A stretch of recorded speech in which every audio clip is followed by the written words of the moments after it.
Hey, it's Kate Kripke, and welcome to the Motherhood Uncut podcast. Here we are committed to making sure that nobody ever needs to mother alone. We bring to you, wherever you are, the conversations that we need to have to survive and thrive in motherhood, but so often keep silent about.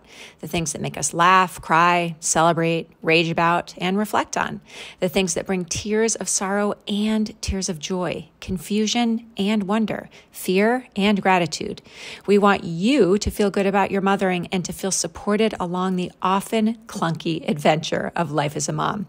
In Motherhood Uncut, you can expect eye-opening conversations with experts in parenting, mental health, and women's health, as well as moving and inspiring conversations with moms who are out there paving the way for their children. You'll likely agree with some of what you hear and also disagree with some of what you hear. All we ask is this, that you come with an open mind and boatloads of compassion for yourself and mothers everywhere. Pull up a chair, pour yourself a glass of wine or a cup of tea, put on your walking or running shoes, turn up the volume in your car during your commute or the pickup line at school. Just show up and mother with us. We have got you.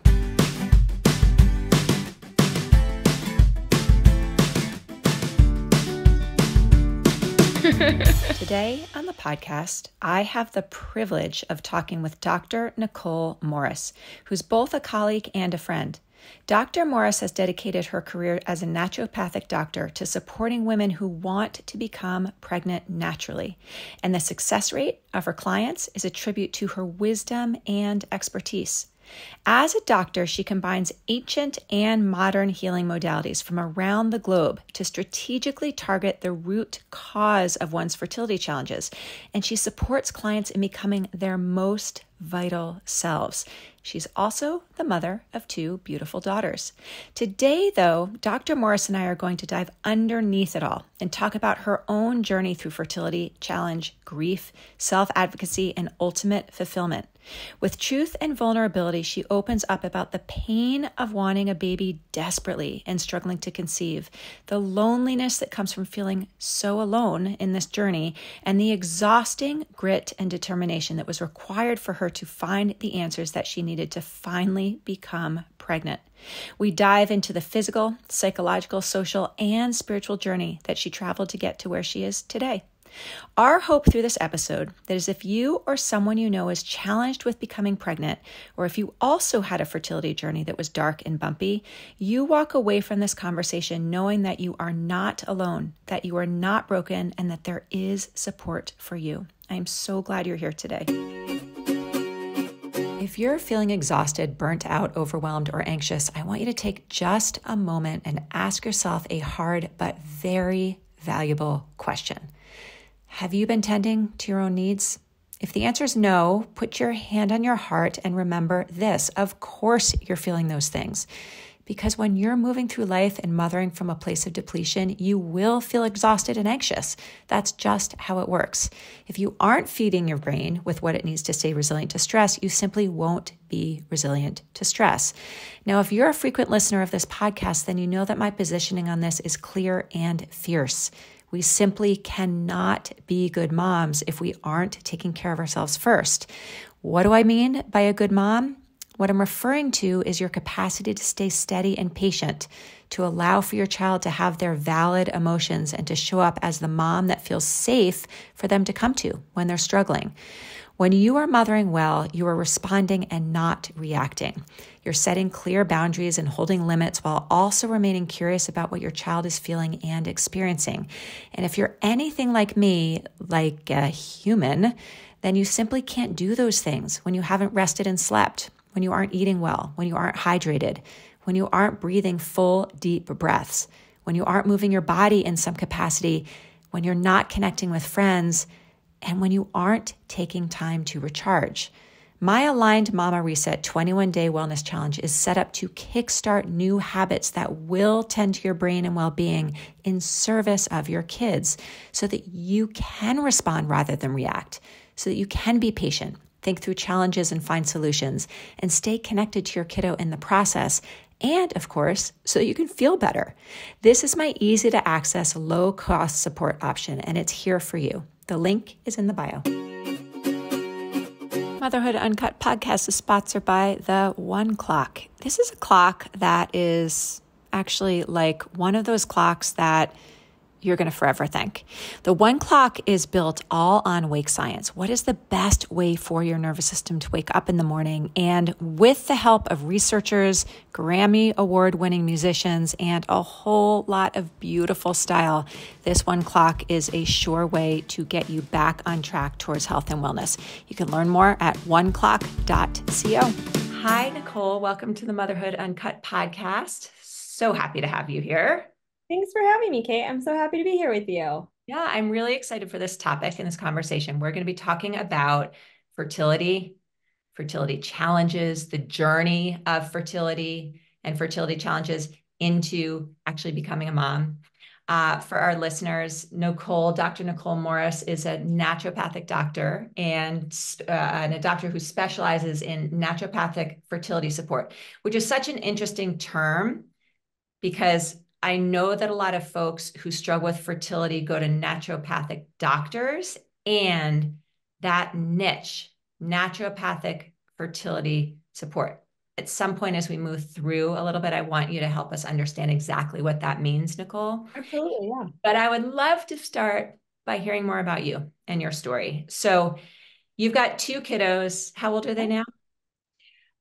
6 and 8, almost 6 and 8. 6 and 8. Sounds feels like a lifetime ago that I walked through my fertility journey, but but it happened. I bet. So can you just talk us through that? And I mean, this is like the biggest question. I'm like, here, let's give us all of it. But so I guess what I'm really wanting to know, if you could take us way back, is like, even before you engaged in fertility treatments, can you talk to us about what that was like for you, what you were going through? I know that so many of our listeners have been through similar journeys, and I would just love to have you invite us in just a little bit.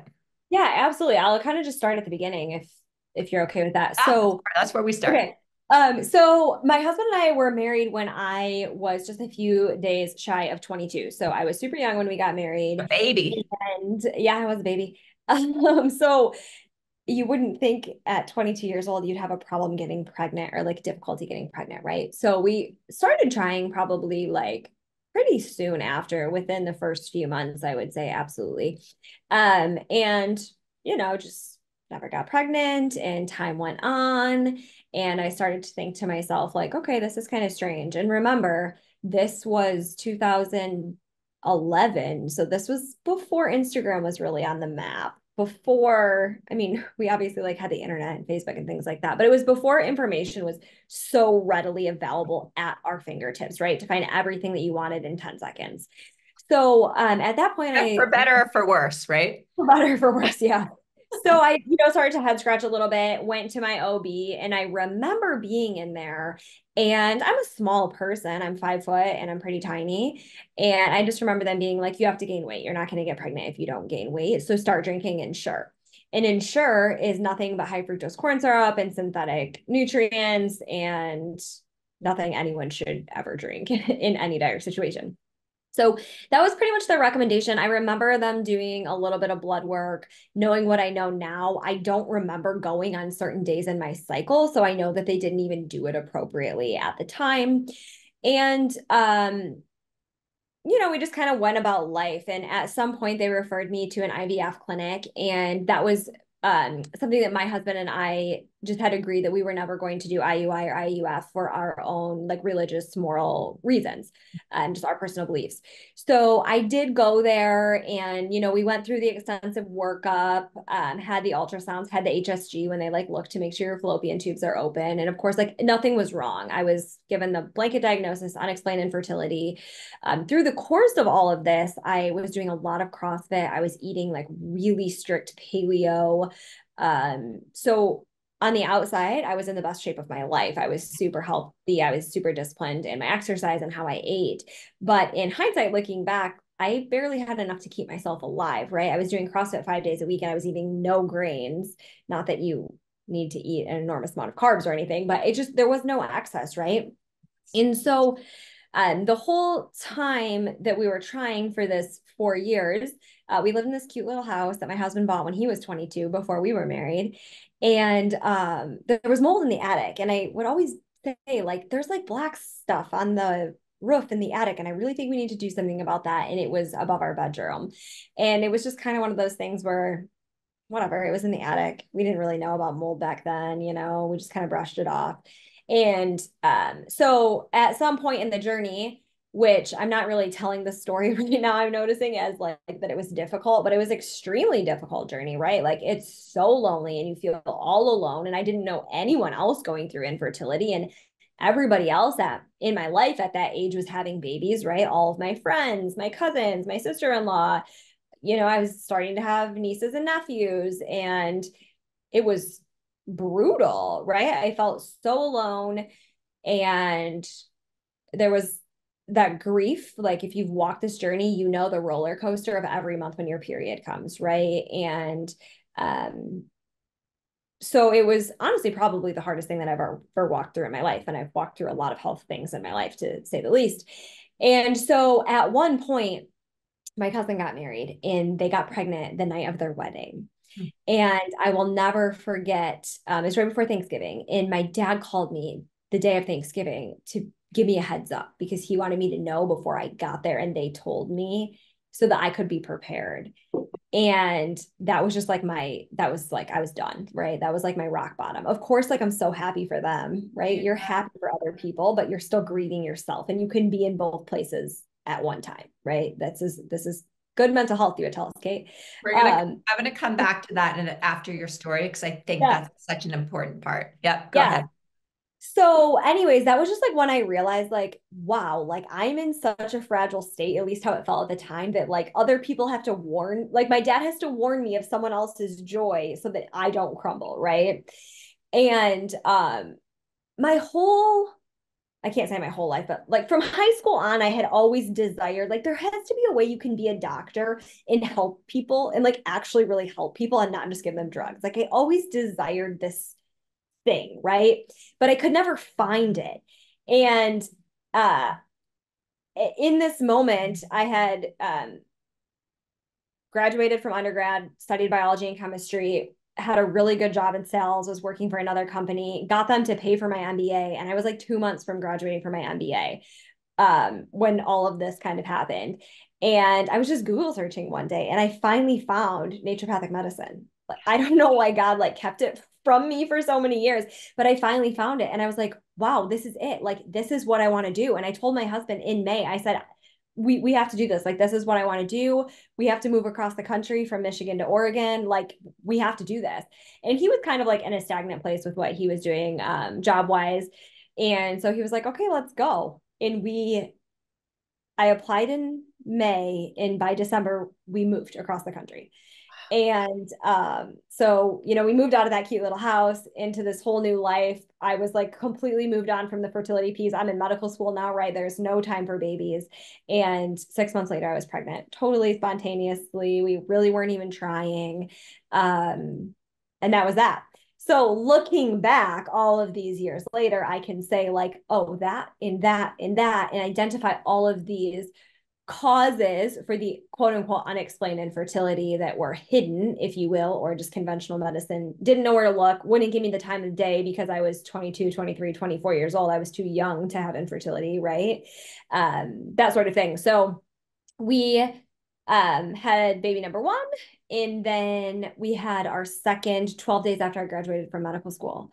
So that is a very long story short, Oh, if you it's will. amazing. I mean, there's Yeah. so many little places for us to dig in here. And I mean, I have to just say a couple of things off the bat. I mean, I literally have a little fireworks party inside of my body when I hear women who are like, what I want to do and what's going to help me thrive is good for everybody. And so I'm going to say what I need and make it happen. So even if someone stops listening right now, I think that part of your journey is incredibly powerful, right? That here you are, a fairly newly married woman, and you're like, this is what I want. This is what I need. You talk to your husband about it and you pick up and move to pursue that. Like, that's freaking amazing. I also hear this really interesting there's such an interesting piece in here about the, again, the larger concept, but we can feel like we're in such a place of tragedy and trauma. And then when we're open to it, something so amazing can come out of it, right? That you weren't even considering naturopathic medicine, right? And all of a sudden, you were opened up to this possibility and opportunity, and quote unquote, look at you now. And we'll talk at the end of our conversation about what you're doing now and where people can find you, because I think it's hugely important that people know the work you do. But of course, this started from a place of such hardship, which is Yeah. that you wanted something so badly and it wasn't working for you at the time.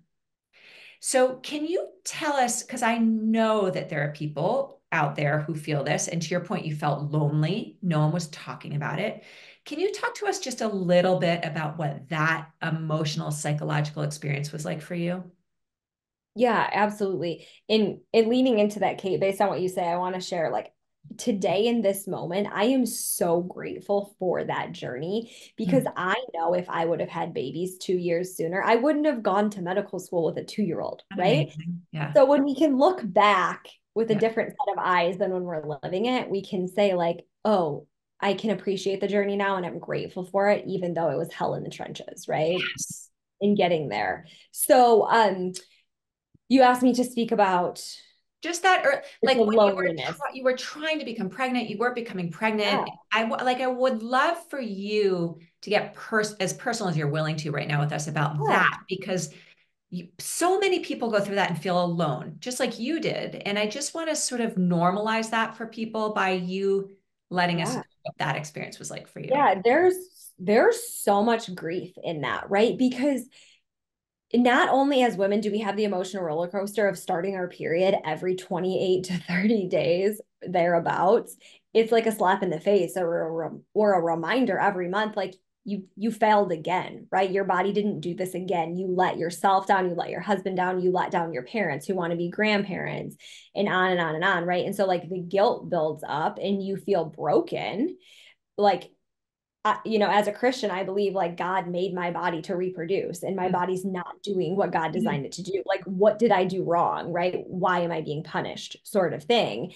And, we know we're not in reality, that's not what's happening, right? We're not being punished. You're not letting everyone down. Like, you aren't broken, but that's how it feels in the moment. And I remember so many nights, like, just sobbing, mm, like on the floor next to my bed in that grief, in that despair of like not knowing what to do, especially I think because I was so young when I was doing that, like in my early 20s. I would say most people aren't walking through infertility in their early 20s, right? right. And so struggling to know how to advocate for myself in the medical system, which I wasn't really familiar with.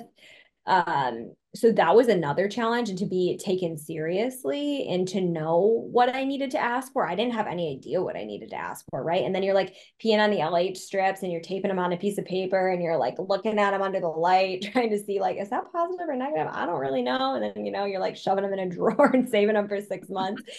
And so it's just ridiculous, right? The technology has changed a little since then, thankfully. But so it's that despair, but it's also in the same token, you're trying not to be selfish. So you're trying not to make it all about yourself. So when your friend has a baby shower, you don't want to be selfish and not go. So you're like trying to hold yourself together to show up to the baby Mm, shower and be happy. And you are happy for them, right? Like, are you a little disappointed, maybe a little jealous? Like, yeah, like that's real and that's okay. And you're not happy for them. It's just like an immense amount of grief and pain inside of your heart because you desire that so bad, right? Like if a woman wants to be a mother, she wants nothing more than to be a mother. that's It's right. instinctual, That's right? right. It's so interesting. I mean, for our listeners, Nichole, you and I know, we're colleagues in a collegial community group, and I have the privilege of coming to speak to your group You do. once a month in the work that you do. And one of the things that I'm talking over there a lot about, that our listeners have heard me talk about here all the time, is the way in which we feel many things at once. And you described this for sure when you were doing your intro, but of course it's palpable right now, right? You're a woman, young woman, trying to become pregnant, desperately wanting to be a mother. A friend, a sister, a colleague gets pregnant, has a baby shower, and you're invited. And you know that you quote unquote should show up for that person because you're in relationship with them. You know Yeah. that you should and even want to be happy for them, which a part of you is. And then a part of you is grieving so deeply. And you know that by being there, it's going to be like you are going to be walking on a tightrope the whole time you're there because you're being triggered everywhere you look. There's all this baby stuff, and everything you want that you're not getting is available to this person. And everyone's happy. I mean, I can feel it in my body just talking Yeah. about it. Yeah. And what we really speak so much about here, and we talk about it in so many different ways with all of our guests, is this idea of self-compassion, right? Like now we're looking back at this, and you and I do this with your patients now all the time. Of course you feel that way. How could you not? But in Right. the moment you use the word lonely, it felt lonely for you, huh? To be in that place. Yeah, I feel so lonely. And I think that as women, we feel a lot of shame around infertility. We've kind of touched on this without using that word, but I think that shame is really Yes. the word. And do we put that on ourselves? Yes. There are a lot of women in certain cultures that I work with where the culture puts a lot of shame on them also. And so I find that a lot of women are walking this, even today, right? 10 years later than I walked this journey almost, walking this journey in so much silence and shame and not talking about it. And when I was walking through that, one of the most powerful things that I did for myself was to talk about it. Amazing. I process through writing and I enjoy writing and sharing my story. And one night I remember I just got out my computer and I started a blog and I just started writing. And it was like I was pulling the veil off to tell the whole world, like, this is what it is. This is what I'm going through. This is my story. Right. So I wrote this blog and I posted it on my Facebook page, like my personal Facebook page. This was When 9 years, Facebook was 10 years ago. This is like when we were on Facebook, right? yeah. And that was the most liberating, freeing thing that I did for myself in the journey because it was like I took the mask off, right? The mask of shame off or the mask of loneliness off. Now everybody knew. And I couldn't hide from it anymore because everybody knew. But there was so much beauty in everyone also knowing because if we're suffering in silence alone, no one can support us. How does someone know how to support you if they don't know that you need support? Right. So that What was support the can look different for response? everyone. How did people respond to your blog post? I would say awe. I don't know, that's the word coming to mind right now. Um, I enjoy writing and I enjoy writing in a descriptive manner. And I think that I was able to describe the experience and the pain in like a descriptive way that they could also feel. Yes. So I think they felt invited in to offer support. Yes. And that support can be aggravating, right? We all know this. No one wants whomever saying things like, oh, just don't think about it, or oh, have you tried this supplement? When you're like, literally, this is all I think about. Like, there's no Yeah. point telling me not to think about it when I literally think about it 25 hours a day and Yeah. 24 hours a day. You know, like Yeah. you're gonna think about it all the time. So don't tell me that. That kind of support isn't helpful. But for me, like as a Christian, like it was my family could pray for me and they could offer support in that way. And that was helpful for me. I would say, like, I know that I am very blessed with a supportive family, with a family that can mostly respect boundaries and things like that. And not everyone has that grace. Uh, but I would encourage you, if as a listener, if you're walking through a journey of infertility, to lift the veil of silence There, and to share. there's something so interesting about this too, which is, I know a bit more about you than our listeners do, obviously. And so I know that you're also beautiful and fierce in what you do in the world. You're really good at what you do. I didn't know Thank you you. before a year ago, but I'm imagining you've always been really good at what you do. Like right. So you present in this pulled together, I've got this way. And Mm-hmm. here you are, a 22-year-old struggling with infertility. So not only are you kind of crumbling inside emotionally and psychologically. But what one would think of when they looked at a 22-year-old was not what was happening within your body, right? 100%.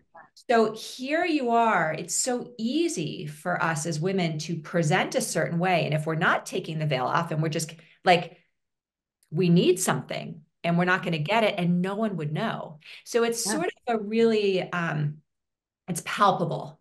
I mean, again, I didn't know you then, but it's this idea of suddenly sitting down to your computer and quote unquote exposing what's really happening for yourself, pulling off the veil, which must have been so terrifying on some level, but also it sounds like liberating on the other. Yeah. It really set the journey you were on off on a whole different tangent once you did that, didn't it? Yeah, absolutely. And honestly, going back to that moment is what allowed me to it's the start of where I am today, right? Because it was the start of me talking about something that I held so deeply in my heart and soul because I was living it, right? So that set the tone for me to be able to continue on and share as I do today. That's really profound. Yeah. So, what happened next? You shared this blog post, you started having people support you in all these different ways. I want to put a pin, not a pin, but I want to highlight this idea that what was most helpful for you, it sounds like, was that Yeah. your people who you loved were praying for you and holding well wishes for you. There's not a lot of doing in that. So we forget that really what we need most is to have people in it with us, feeling with us, holding us in love and light. It doesn't have to be that everyone's running around. Frantically trying to help. Exactly, Yeah. exactly. Right? There's something really profound at both as a giver of support and a receiver of support to remember that. So what Yeah. happens next for you? So that was several years in the journey. And that Yeah. was shortly before I discovered naturopathic medical school and decided we were going to go on this great adventure in life. But I would say emotionally, I didn't have to explain or hide anymore. And when you're young, people just assume like, oh, she's just not ready to have kids yet. They're not ready yet, right? That was like some sliver of the piece, but then some sliver was like, well, my family knew, but they didn't know all the ins and outs and all the details, right? Or like the extended family would like, people are nosy. They want to know, but they ask in inappropriate ways because people are awkward and they don't know what to say, right? So it removed like the explanation. So it really wasn't long after that. I would say it was within probably a year of me writing the blog and posting that and getting that out that we started this transition to our grand adventure to Oregon for medical school. So um at that point, I had really just put the thoughts of starting a family aside. We took some really big gambles. We sold our house in Michigan and bought a house in Oregon before my husband even had a job. Like it was, I don't even know how they let us do it, honestly. But it was like we just had some really big gambles on the line and things like God really just needed to lay the pieces in place, which he explicitly did for us. Like it was beautiful. So I ended up pregnant. And just to give a little glimpse of what that was, at my 20-week ultrasound, we actually found out that my daughter had a congenital abnormality. So that led us into the next big, probably even bigger medical journey than what we'd already been on. So she had a kidney abnormality. Long story short, we spent a ton of time in the hospital her first year of life. She had 2 surgeries during that time. So all of the things that I've been through, all the way back to childhood, I was also a very sick child. And we won't open all of those cans of worms now, but my whole entire life, I've kind of been in the corrupt medical system as a patient until probably 7 years ago when there was no more of that. But so then we went through this whole experience with her as well. Keep in mind, this is like my 3rd year of medical school, right? So it was just, I was living in this like whirlwind of chaos trying to figure out how did I actually just get pregnant? I have absolutely no idea, right? Now I'm pregnant with my miracle baby, and 20 weeks in, we find out she has a congenital abnormality. So then there's this whole roller coaster of emotion there and going through the conventional medical model. In my experience, with a child with a congenital abnormality during pregnancy is not a pleasant experience, to say the least. So then there's that whole layer to that. And then we spent tons of time in the hospital and her surgeries and on and on. And she's perfectly healthy, beautiful little 8-year-old now. So we're good.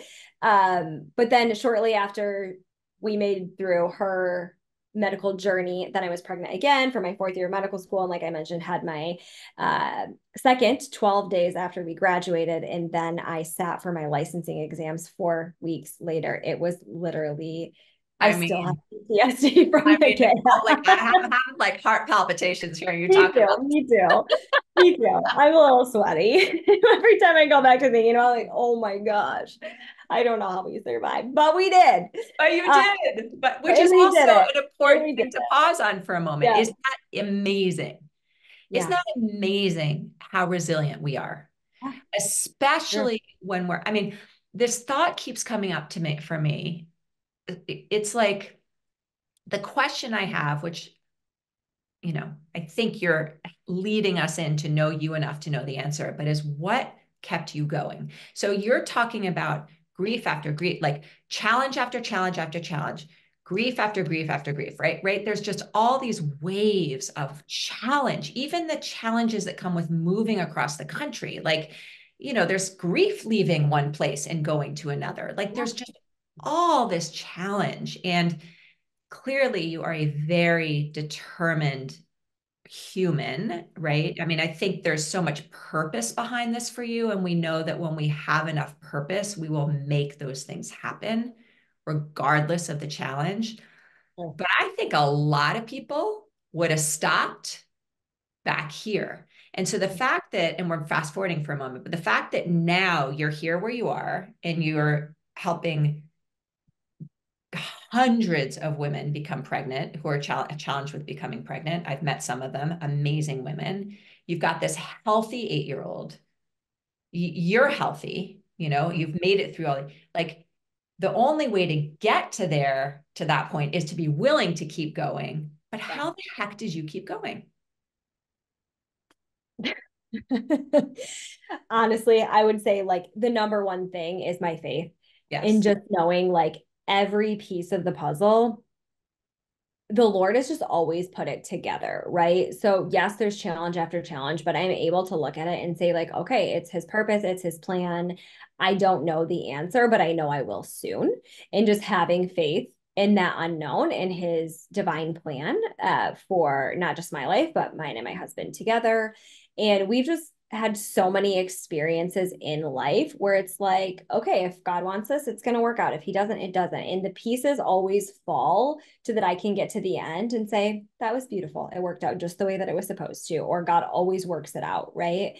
And I mean, don't get me wrong, like those 4 years were hell that I was in medical I can school. imagine. Like there was a lot of trauma. Like I joke when I say there's PTSD, but there's legit PTSD Yeah. when I think about my licensing exams and taking them 4 weeks after I had a baby and a Yeah. I toddler. mean, as a postpartum specialist, I'm like, oh, dang. Yeah. I mean, Yeah. And like there was no maternity leave. Like people have maternity leave. I did not have maternity leave.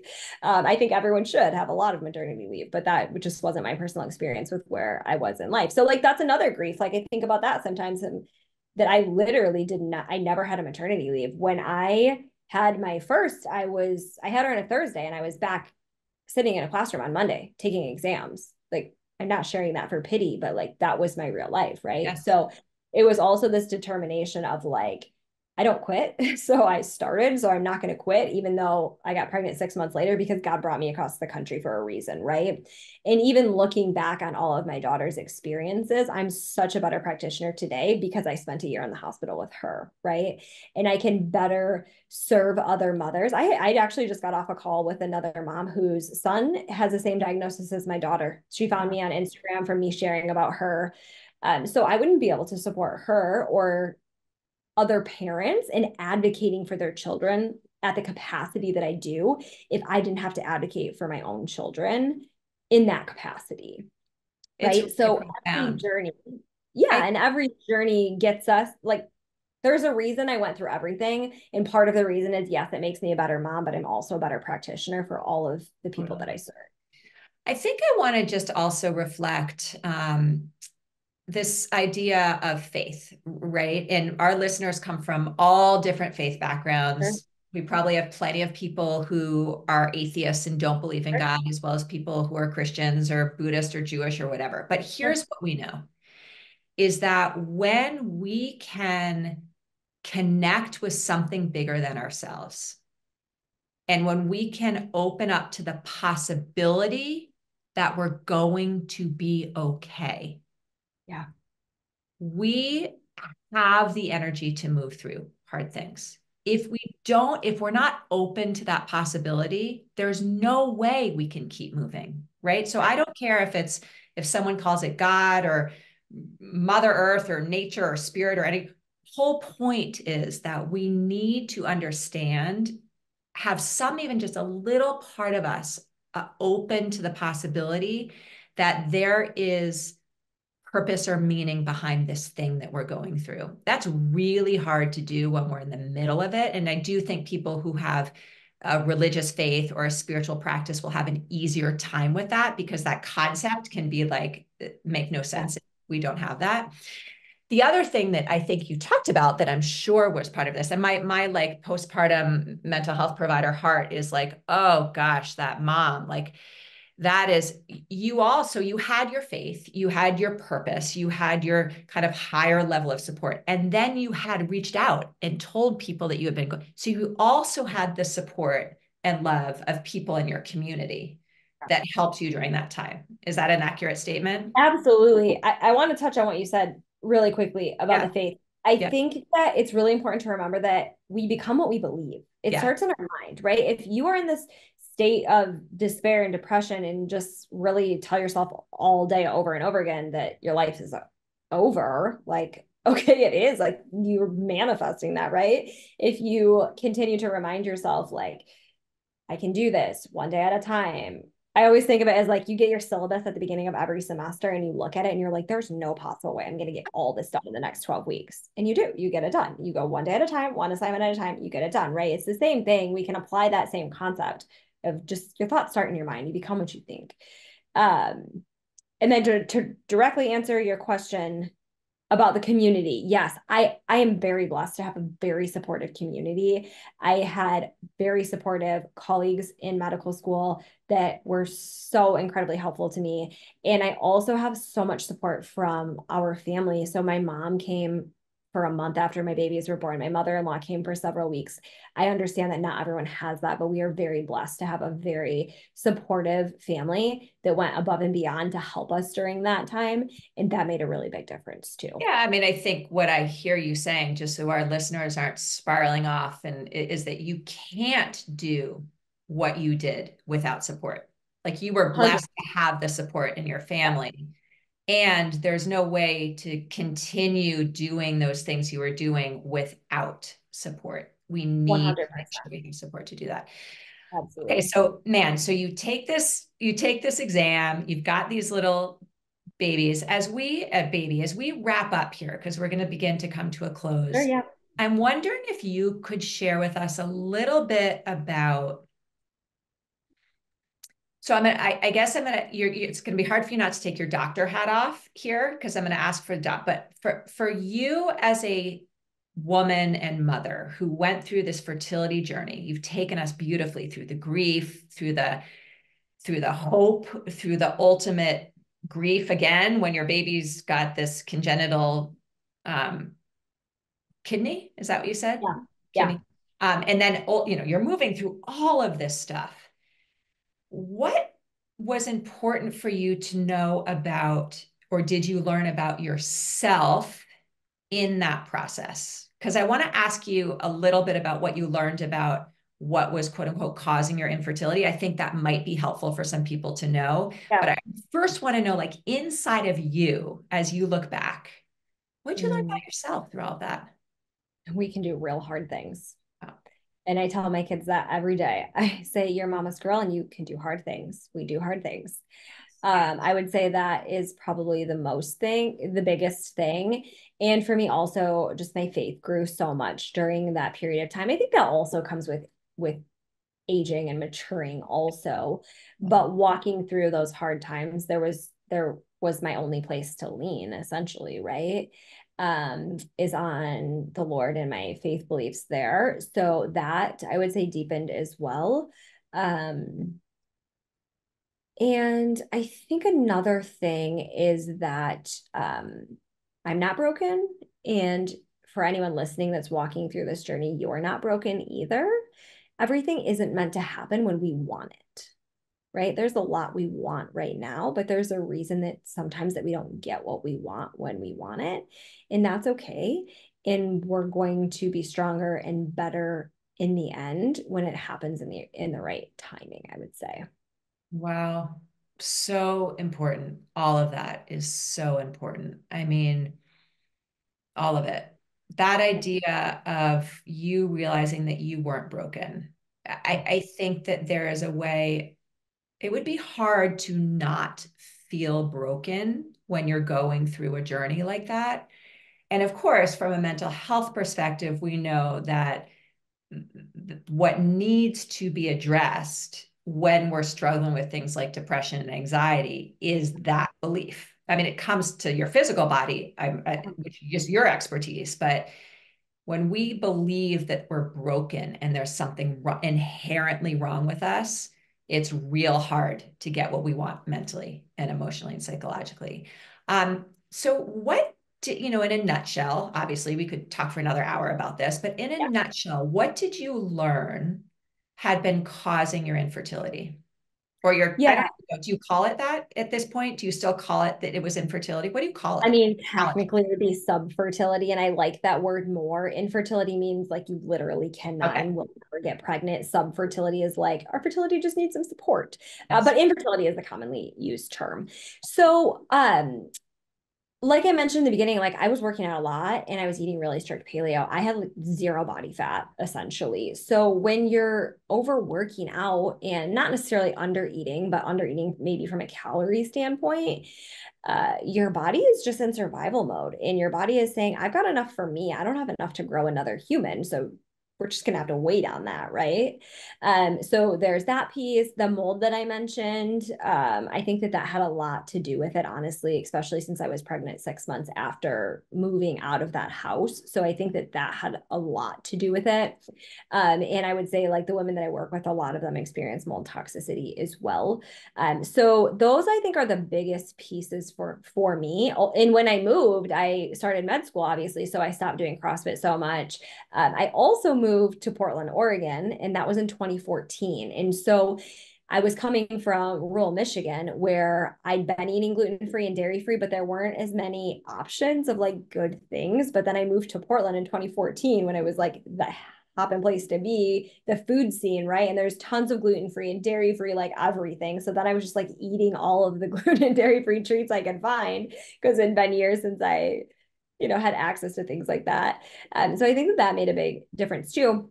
And then lastly, I was taking a lot of rhodiola, which is an herb.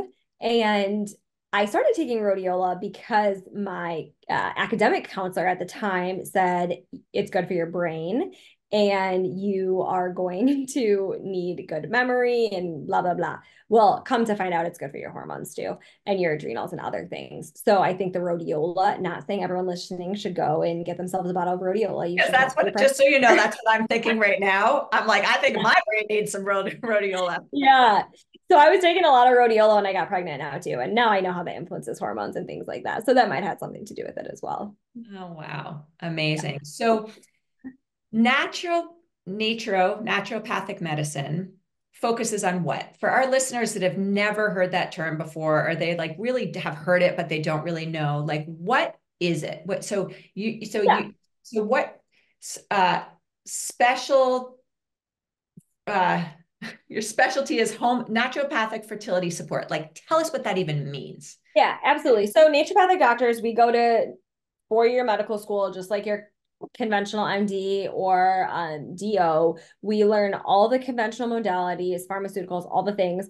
But we're also learning, we have so many courses on nutrition and homeopathy and herbs and phys med or manipulation of the body, similar to what chiropractors do. There's so many tools in our toolbox that we use as naturopathic doctors. Our training or the way that we are taught to think about a case or a client or a patient is very root cause, right? So if someone comes in with a symptom, I'm not trying to just get rid of the symptom. I'm trying to figure out why do they have the symptom in the first place and how do we address that with nutrition, with supplements, with homeopathy, whatever the thing may be, right? So it's very much a root cause approach. And I would argue that it differs from functional and integrative medicine, because in some functional and integrative medicine practices, we still end up symptom treating, but with supplements instead of pharmaceuticals. So I'm just thinking very, very root cause. And when it comes to naturopaths, what we can do in licensing is different in different states. It's all state dictated.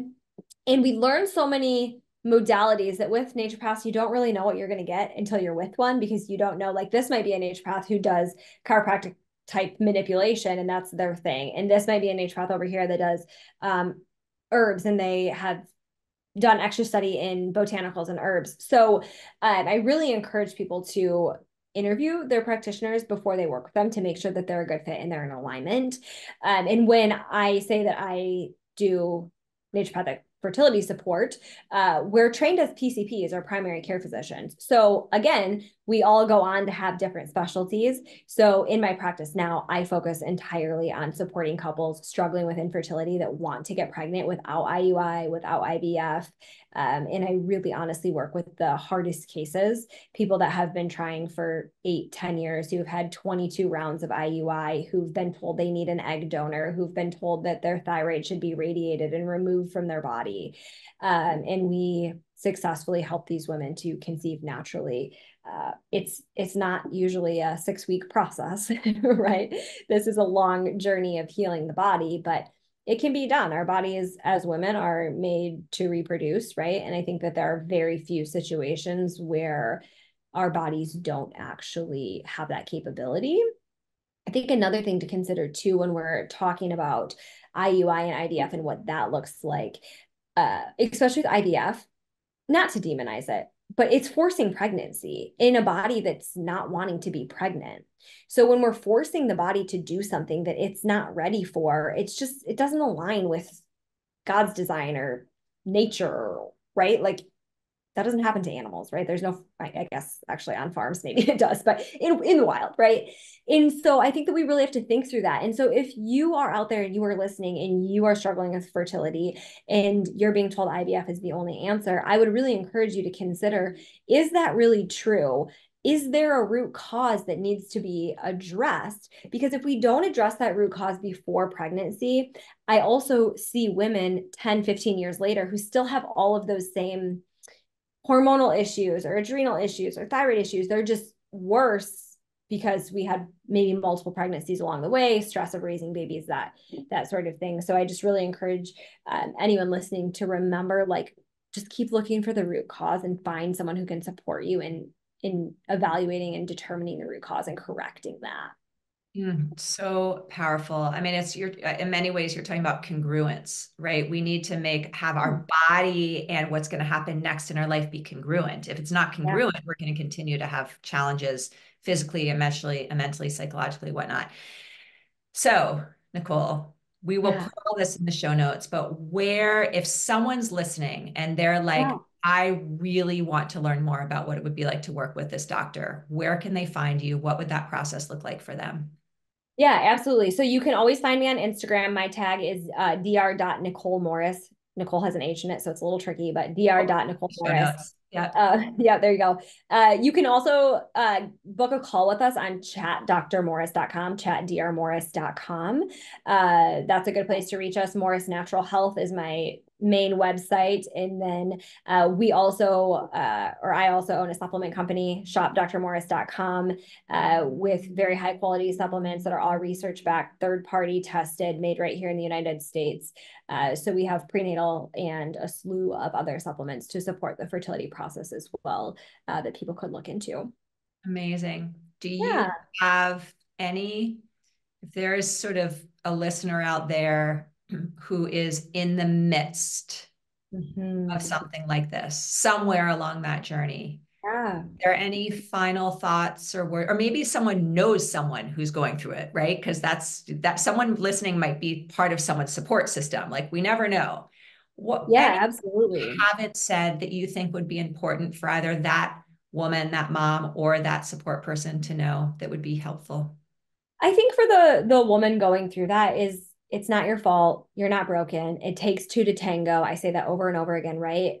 We didn't talk about men at all in this conversation, but they're 50% of the equation, and it's not all on your shoulders. It's not your burden to carry alone, right? Find support and practitioners that know how to dig and help you get to the root cause. And I would say for the support person listening, it can be really awkward to be the support person, right? Like we don't know what to say. And sometimes when we're in a situation, we'll say just something really inappropriate because we don't know what to say. And I think in the fertility situation, it's okay to just listen and it's okay to say, I don't understand because I haven't been through this. So I'm not going to sit here and tell you that I get it, but I'm really sorry you're going through that. I'm here to listen. I'm here to support you.